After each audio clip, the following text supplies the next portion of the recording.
Okay, for the next task, we want to make sure that we can see our sheet tabs down here because it says in the combined sales worksheet, add a new column with the title percent total between the percent change and sales.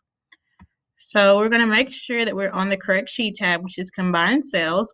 We're going to click next to the letter E so that it selects a full column, and then we're going to go to insert sheet columns.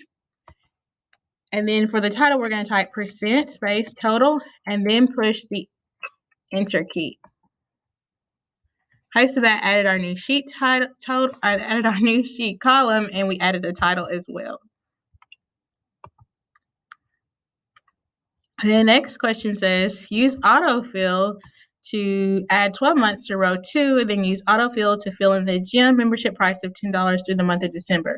So with autofill, we can add in the rest of our months here.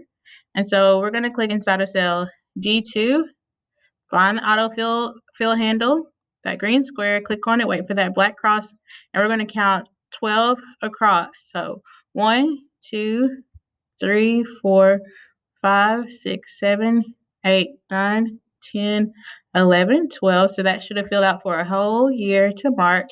And then we also want to fill this number 10 across. So instead of having to type out 10 over and over again, we can click on that fill handle again, click on that green square, and then we can drag all the way across to the month of December. So that's when the specials are. Then we can click the next arrow.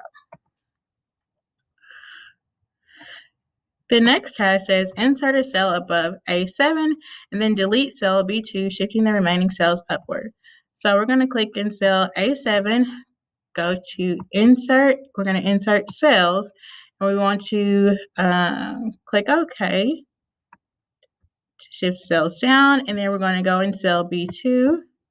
We're going to delete this cell, so go to delete this time, delete cells, and we're going to shift cells up. And then click the next step. On the last task, it says clear the formatting from the months on the current worksheet. So that means it's just going to take away the formatting. So we're going to select the months, B3 through M3. We're going to click the drop down next to clear, and we're just going to clear the format. So our text is still there, but it takes away the formatting. And then we are done. Click continue. And then we can click finish test.